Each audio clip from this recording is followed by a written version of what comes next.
నమస్కారం లక్ష్యం కార్యక్రమానికి స్వాగతం.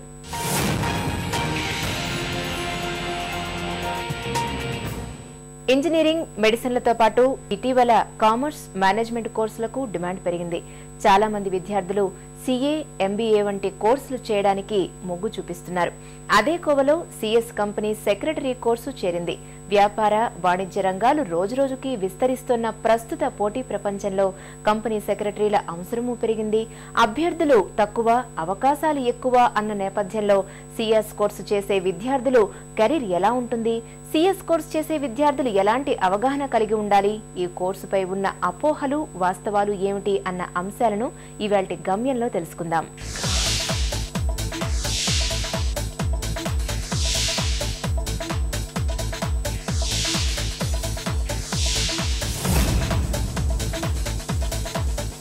Institute of Company Secretaries of India company secretary course నిర్వహిస్తుందండి. Institute of Company Secretaries of India ఒక పార్లమెంట్ యొక్క చట్టం నుంచి వచ్చిన సంస్థ. ఇది ఒక నేషనల్ ప్రొఫెషనల్ బాడీ అండి. కంపెనీ సెక్రటరీస్ ఇన్స్టిట్యూట్ ముఖ్య లక్ష్యం ఏమిటంటే ఒక రాటుదేలిన ప్రొఫెషనల్స్ కార్పొరేట్ రంగానికి ఇవ్వడమే ముఖ్య లక్ష్యం. ఈ మధ్య కాలంలో చూస్తే మీరు కామర్స్ మేనేజ్మెంట్ కోర్సులకు చాలా మొగ్గు చూపెడుతున్నారు స్టూడెంట్స్. దాంట్లో ప్రొఫెషనల్ కోర్సెస్ అంటే కూడా చాలా ఉన్నాయి. సిఏ, సిఎస్, సిడబ్ల్యూఏ ఈ మూడు ముఖ్య ప్రొఫెషనల్ కోర్సెస్ అండి. కానీ ఈ మూడు కోర్సులో వివరాలు డిఫరెన్స్ కూడా ఉందండి. చార్టర్డ్ అకౌంటెంట్ అంటే ముఖ్యంగా ఆడిట్ అండ్ అకౌంట్స్ దాని మీద ఎక్కువ ఫోకస్ గల కోర్స్ అండి. కాస్ట్ అకౌంటెంట్ అంటే కాస్టింగ్, బడ్జెటింగ్ ఇట్లాంటివి ఫ్యాక్టరీస్లో ఎట్లా అనలైజ్ చేయాలా దాని మీద ఫోకస్ అండి.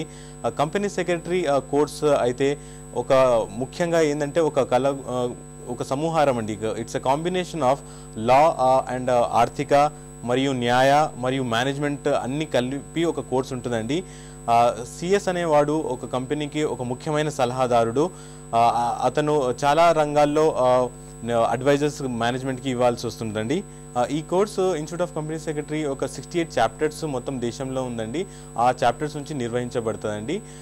ఇంకా కంపెనీ సెక్రటరీ కోర్స్ అయిన తర్వాత ఒక కంపెనీ సెక్రటరీగా స్టార్ట్ చేసి అతను ఒక వైస్ ప్రెసిడెంట్, ఒక chief financial officer, chief legal officer నుంచి executive director and chairman and managing director వరకు కూడా ఎదగవచ్చండి. సార్, ఒక స్టూడెంట్ సిఎస్ కోర్స్ పర్సూ చేయాలంటే దానికి అర్హతలు ఏంటి సార్?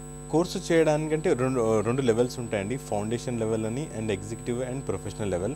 ఫౌండేషన్ చేయడానికి అర్హత ఇంటర్మీడియట్ అండి. ఇంటర్మీడియట్లో ఎంపీసీ కానీ, సిఈసీ కానీ, బైపీసీ కానీ ఏ గ్రూప్ అయినా సరే ఫౌండేషన్ కోర్సు జాయిన్ అవ్వచ్చండి. అది బేసిక్ అర్హత ఫౌండేషన్ కోసం. అట్లా కాకుండా డిగ్రీ తర్వాత సిఎస్ కోర్స్ పర్సూ చేయాలంటే దానికి బేసిక్ రిక్వైర్మెంట్ పాస్ అవ్వడం అండి. డిగ్రీ పాస్ కావడం అంతే. బీకామ్ కానీ, బీఎస్సీ కానీ, ఎనీ డిగ్రీ ఇంజనీరింగ్ కానీ పాస్ పర్సంటేజ్ ఉంటే ఎగ్జిక్యూటివ్లో జాయిన్ కావచ్చండి. అలానే ఫౌండేషన్ చేసిన వాళ్ళు డిగ్రీ చేసుకుంటూ ఫౌండేషన్ కంప్లీట్ చేసుకోవచ్చండి. దాని తర్వాత డిగ్రీ సెకండ్ ఇయర్ తర్వాత ఎగ్జిక్యూటివ్ జాయిన్ కావచ్చు. డిగ్రీ థర్డ్ ఇయర్లో ప్రొఫెషనల్. ఆ రకంగా ఒక ఫౌండేషన్ కోర్స్ జాయిన్ అయిన ఇంటర్ పాస్ అయిన విద్యార్థి డిగ్రీతో పాటు సిఎస్ కోర్స్ మొత్తం కంప్లీట్ చేసుకునే అవకాశం ఉంటుందండి. అలా కాకుండా ఇప్పుడు డిగ్రీ తర్వాత విద్యార్థులు సిఎస్ కోర్స్ జాయిన్ అవ్వాలనుకుంటే ఎగ్జిక్యూటివ్ ప్రోగ్రామ్ కంప్లీట్ చేయొచ్చండి. ఎగ్జిక్యూటివ్ అయిపోయిన తర్వాత ప్రొఫెషనల్ కోర్స్ ఉంటుందండి. సిఎస్ అంటే ఒక ఫుల్ టైం కోర్సా, వేరే పీజీలు కానీ చేయకూడదా అలాంటి ఏం లేదండి. మీరు పీజీతో పాటు సిఎస్ కోర్స్ కూడా చేసుకోవచ్చండి. సార్, ఈ కోర్స్ వివరాలు ఏంటి సార్? దీంట్లో ఎన్ని సబ్జెక్ట్స్ ఉన్నాయి? పరీక్ష విధానం ఏంటి సార్ దీన్ని? ఫౌండేషన్ కోర్స్ వచ్చేసి అయితే పరీక్షా విధానము అనేది ఆబ్జెక్టివ్ టైప్ క్వశ్చన్స్ ఉంటాయి. దీంట్లో నెగటివ్ మార్క్స్ ఉండదు. ఫౌండేషన్లో ముఖ్యంగా మనకు వచ్చే సబ్జెక్ట్స్ అయితే business environment, business management, economics, accounting and auditing, ఈ 4 సబ్జెక్ట్స్ ఉంటాయండి. ఎగ్జిక్యూటివ్ ప్రోగ్రామ్కి వచ్చినట్టయితే 2 మాడ్యూల్స్ ఉంటాయి. దాంట్లో మాడ్యూల్ 1లో general and commercial laws, cost accounting, company accounts, tax laws ఉంటాయి. Plus economic and labour laws, security laws and compliance. ఇది executive programme ఉన్న సబ్జెక్ట్స్. సబ్జెక్ట్స్ చూసినట్టయితే మీరు ఒక combination of law, finance and management ఉంటాయి. సో ఫౌండేషన్ నుంచే ఈ ఒక బ్యాలెన్స్ మెయింటైన్ చేస్తుంటారండి. ప్రొఫెషనల్ ఎగ్జామినేషన్ వచ్చినట్టయితే ఇంకా కొంచెం అడ్వాన్స్ సబ్జెక్ట్స్ ఉంటాయి. అది ఎట్లా అంటే company secretary practice, drafting, financial management, corporate structuring, strategic management, due diligence and governance గురించి, ఇట్లా సబ్జెక్ట్స్ ఉంటాయండి. ఎగ్జామ్స్ వచ్చేసరికి మీకు జూన్లో ఇంకా డిసెంబర్లో 2 టైమ్స్ ఎగ్జామ్స్ ఉంటాయండి. మీ డిగ్రీ ఎగ్జామ్స్ కానీ పీజీ ఎగ్జామ్స్ కానీ ఎట్లాంటి క్లాష్ ఉండదు దాంట్లో. ఇంకా కోర్సు వివరాలు వచ్చేసినట్టయితే ముఖ్యంగా చాలా డౌట్స్ స్టూడెంట్స్కి ఎక్కడ ఉంటుంది ఫీజు అంటే. ఇప్పుడు మేనేజ్మెంట్ కోర్స్ చూస్తున్నారు, మీరు ఇంజనీరింగ్ కోర్సెస్ చూస్తున్నారు, ఫీజు అనేది చాలా ఎక్కువ ఉంది. కానీ ఈ కోర్స్ ప్రొఫెషనల్ కోర్స్ వచ్చేసరికి మొత్తం కోర్స్ కంప్లీట్ చేయడానికి మీకు 25,000 to 30,000 లోపు ఒక ఫుల్ కోర్స్ అయిపోతుందండి. ఈ కోర్స్ పూర్తి చేయడానికి ఎంత సమయం పడుతుంది సార్? ఫౌండేషన్కి వచ్చినట్టయితే 8 months పడుతుందండి. ఎగ్జిక్యూటివ్ ప్రోగ్రామ్కి 9 months అండ్ ప్రొఫెషనల్ ప్రోగ్రామ్కి 9 months. ఓవరాల్గా ఒక 2-3 yearsలో మీరు మొత్తం కోర్స్ కంప్లీట్ చేసుకోవచ్చండి. నేను ఈ కోర్స్ చేయడం చాలా కష్టమని విన్నాను. మరి ఒక సాధారణమైన విద్యార్థి ఈ కోర్స్ చేయడానికి మరి ఎలాంటి స్కిల్స్ ఉంటే ఈ కోర్స్ని సక్సెస్ఫుల్గా చేయగలుగుతారు? ఈ కోర్సు కష్టమని చాలామంది అనుకుంటారు, అది కరెక్టే. కానీ నన్ను అడిగితే అది ఒక అపోహ మాత్రమే. ఇది ఒక ప్రొఫెషనల్ కోర్సు, నా వల్ల కాదు, నేను ఎట్లా జాయిన్ అవ్వాలి, పాస్ అవుతానా లేదా అన్న చాలా సందేహాలు, చాలా అపోహలు. కానీ నేను వాళ్ళందరికీ ఒకటే చెప్పాను, ఒక యావరేజ్ స్టూడెంట్ తన పాత అకాడమిక్స్ అన్నీ మర్చిపోయి ఒక పట్టుదలతో, ఒక లక్ష్యంతో నేను ఈ సిఎస్ కోర్సు కంప్లీట్ చేయాలి, కార్పొరేట్ రంగంలో నేను ఒక లీడర్ కావాలి అన్న ఒక తపనతోటి పనిచేసి శ్రద్ధతోటి చదివితే అది డెఫినెట్లీ సాధ్యమవుతుందండి. ఇంకా నేను చూశాను చాలామంది తెలుగు మీడియం స్టూడెంట్స్ ఉంటారు, రూరల్ ఏరియాస్ నుంచి వచ్చిన వాళ్ళు ఉంటారు.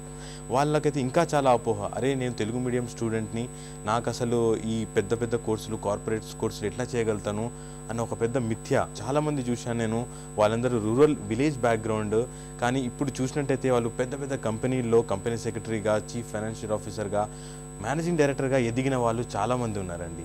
సో అపార్ట్ ఫ్రమ్ ఈ కోర్సు ఒక లీడర్షిప్ స్కిల్స్ అయితేనేమి, మేనేజ్మెంట్ స్కిల్స్ అయితేనేమి, కమ్యూనికేషన్ స్కిల్స్ అయితేనేమి, అనలిటికల్ స్కిల్స్, ఒక లాజికల్ రీజనింగ్, ఇలాంటి అన్ని స్కిల్స్ స్టూడెంట్ కోర్స్ చదువుతూ నేర్చుకుంటారండి. దాని తర్వాత కంపెనీ సెక్రటరీ దగ్గర కానీ లేదా ప్రాక్టీసింగ్ కంపెనీ సెక్రటరీ కానీ 15 months ట్రైనింగ్ కూడా తీసుకుంటారండి.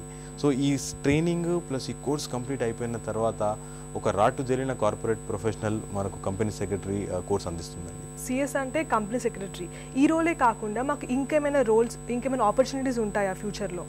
కంపెనీ సెక్రటరీ కోర్స్ కంప్లీట్ అయిన తర్వాత వెంటనే ఒక కంపెనీకి కంపెనీ సెక్రటరీగా అవ్వచ్చు. ఆ పెద్ద కంపెనీల్లో అయితే మీరు assistant company secretary, deputy company secretary ఆ రకంగా అవ్వచ్చు. చిన్న కంపెనీ సెక్రటరీస్ అయితే డైరెక్ట్లీ కంపెనీ సెక్రటరీ అవ్వచ్చు. కంపెనీ సెక్రటరీ అయిన తర్వాత మీరు ఆ కంపెనీ యొక్క న్యాయ, లీగల్, ఫైనాన్స్, ఆర్థిక ఇటువంటి డిపార్ట్మెంట్స్లో పనిచేసి మీరు బోర్డ్ ఆఫ్ డైరెక్టర్స్కి అడ్వైజ్ ఇవ్వచ్చండి. కంపెనీ సెక్రటరీ రోలే కాకుండా మీరు ఎక్స్పీరియన్స్ పెరిగే కొద్దీ ఫైనాన్స్ కానీ, స్ట్రాటజీ కానీ, మేనేజ్మెంట్ కానీ, ఇంటెలెక్చువల్ ప్రాపర్టీ కానీ ఇట్లా వేరియస్ డిపార్ట్మెంట్స్లో పని చేసుకుంటూ మీరు ఒక కంపెనీలో మంచి ఉన్నత స్థాయికి ఎదగగలుగుతారు. ప్రైవేట్ సెక్టర్సే కాకుండా ప్రభుత్వ రంగ సంస్థలో పిఎస్యూస్ ఏదో అంటారు కదా, దాంట్లో కూడా చాలా ఉద్యోగ అవకాశాలు ఉంటాయి. కంపెనీ సెక్రటరీ డిపార్ట్మెంటే కాకుండా వేరే డిపార్ట్మెంట్, లీగల్, మేనేజ్మెంట్లో కూడా సిఎస్ కోర్స్ చేసిన వాళ్ళకి ఉద్యోగ అవకాశాలు ఉంటాయి. చాలా మటుకు గవర్నమెంట్ జాబ్స్లో కూడా మీరు ట్రై చేయొచ్చండి, అండ్ గవర్నమెంట్ జాబ్స్ కూడా లభించే అవకాశం ఉంది. ఇది ఉద్యోగ అవకాశాలు. ఉద్యోగ అవకాశాలే కాకుండా ప్రాక్టీస్ కూడా చేసుకోవచ్చండి. జస్ట్ లైక్ ఒక డాక్టర్ కానీ, ఒక ఇంజనీర్ కానీ, ఒక లాయర్ కానీ ఎలా సొంత ప్రాక్టీస్ పెట్టగలుగుతాడో ఒక కంపెనీ సెక్రటరీ కూడా సొంతంగా ప్రాక్టీస్ పెట్టుకోవచ్చండి, అండ్ కన్సల్టెంట్గా వ్యవహరించవచ్చు. అలాంటప్పుడు ఒక కంపెనీ కాకుండా 10 కంపెనీస్ కానీ, 20 కంపెనీస్ కానీ ఆ కంపెనీస్కి కన్సల్టింగ్ చేయవచ్చు. ఈ రోజుల్లో చూస్తే మీరు చాలామందికి ఒక ఐడియా ఉంటుంది, అరే నేను ఈ కంపెనీ స్థాపించాలని, కానీ అతనికి ఆపరేషన్స్ ఎట్లా చేయాలో తెలియదు. అలాంటప్పుడు ఒక కంపెనీ సెక్రటరీ ఆ ఎంటర్ప్రినర్కి ఒక మంచి అడ్వైజ్ ఇచ్చి ఆ కంపెనీని ఎట్లా స్థాపించాలో, దాని ట్యాక్స్ వ్యవహారాలు కానీ, ఆర్థిక వ్యవహారాలు కానీ, న్యాయ వ్యవహారాలు కానీ అన్నీ అడ్వైజ్ చేయవచ్చు. సో ఈ రకంగా అతను తన సొంత వ్యాపారం లాంటిది, సొంత కన్సల్టెన్సీ లాగా చేసుకోవచ్చు. చాలామంది లేడీస్ ప్రొఫెషనల్స్ కంప్లీట్ అయిన తర్వాత వాళ్ళు ఓన్గా ప్రాక్టీస్ పెట్టుకున్నారండి. సో ఇది ఒక సెకండ్ ఆపర్చునిటీ. థర్డ్ ఆపర్చునిటీ ఏంటంటేనండి, మీకు అకాడమిక్స్లో వెళ్ళొచ్చు. ఇప్పుడు సిఎస్ కోర్స్ కంప్లీట్ అయిపోయిన తర్వాత డైరెక్ట్లీ మీరు పిహెచ్డి కోర్స్కి ఎన్రోల్ అవ్వచ్చు. And CS course it self అది అసిస్టెంట్ ప్రొఫెసర్ కానీ, ఒక ప్రొఫెసర్ ఆఫ్ యూనివర్సిటీస్ కానీ వెళ్ళొచ్చు. సో మీకు అకాడమిక్స్లో ఇంట్రెస్ట్ ఉన్నట్టయితే మీరు ఒక కాలేజ్లో ప్రొఫెసర్గా మారవచ్చు, ఆర్ అకాడమిక్స్ రీసెర్చ్లోకి వెళ్ళొచ్చు. ఇది ఇంకో అవకాశం అండి. అండ్ ఇంకోటి, విదేశాల్లో కూడా ఇప్పుడు చాలా అవకాశాలు వస్తున్నాయండి. మీరు సిఎస్ కోర్స్ అయిపోయిన తర్వాత institute of chartered secretaries London institute నుంచి కొన్ని పేపర్స్ రాస్తే మీరు ఒక కామన్వెల్త్ కంట్రీస్లో కూడా కంపెనీ సెక్రటరీ అయ్యే అవకాశం ఉంది. సిఎస్ కోర్సు ఒక బృహత్తరమైన కోర్సు. దానిలో మీరు లీగల్ కానీ ఆర్థిక న్యాయ స్ట్రాటజీ మేనేజ్మెంట్ ఇవన్నీ నేర్చుకోవచ్చండి. ఈ course any time in the year మీరు చేసుకోవచ్చండి. ఎటువంటి లాస్ట్ డేట్ కానీ అట్లాంటివి ఏమి ఉండదండి. www.icsi.edu వెబ్సైట్లో మీకు అన్ని డీటెయిల్స్ దొరుకుతాయండి. ఇండియాలో చూసినట్టయితే మీరు కరెంట్లీ 30,000 మంది కంపెనీ సెక్రటరీలు మాత్రమే ఉన్నారు. కానీ మీరు కంపెనీస్ చూస్తే చాలా ఫాస్ట్గా వెతుకుతున్నాయి. సో ఫ్యూచర్లో చాలా డిమాండ్ కంపెనీ సెక్రటరీస్కి ఉంటుందండి. కాబట్టి ఈ ప్రొఫెషనల్ కోర్స్ చేసినట్టయితే మీకు భవిష్యత్తులో చాలా బంగారు బాట డెఫినెట్లీ ఉంటుందండి. కంపెనీ సెక్రటరీ కోర్స్ అనే ఒక బృహత్తరమైన ప్రొఫెషనల్ కోర్సు ఇప్పుడు ఉంది. కాబట్టి మీరు దీన్ని డీటెయిల్గా అనలైజ్ చేసి ఈ కోర్సు యొక్క అన్ని విషయాలు అర్థం చేసుకుని ఈ కోర్సు జాయిన్ అయినట్లయితే మీకు ఫ్యూచర్లో చాలా మంచి బంగారు భవిష్యత్తు ఉంటుంది.